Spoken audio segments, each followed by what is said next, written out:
திருநெல்வேலி கல்கோயிலில் அளிப்பாச்சி சுடலை சாமி பழங்கால கருக்கள் சொல்லும் கதை.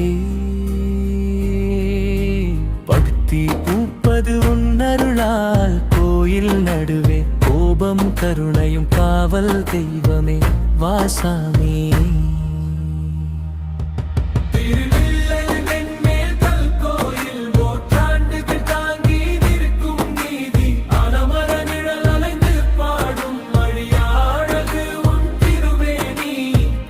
சுவர்கள் கேட்கும் கோலம் காலம் தாண்டி காத்து நிற்கும்.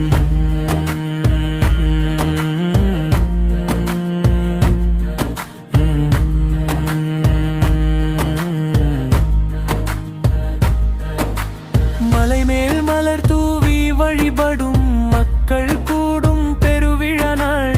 சூலம் தூக்கி சாமி நடக்கும் சுடலை சக்தி எழுந்து வரும். ஏற்றிடும் கோபநாதம் உலகம் நடுங்கும். திருநெல்வேலி சாமி அருள்பாலும் அளிப்பாச்சி திருவடி தொழுவோம்.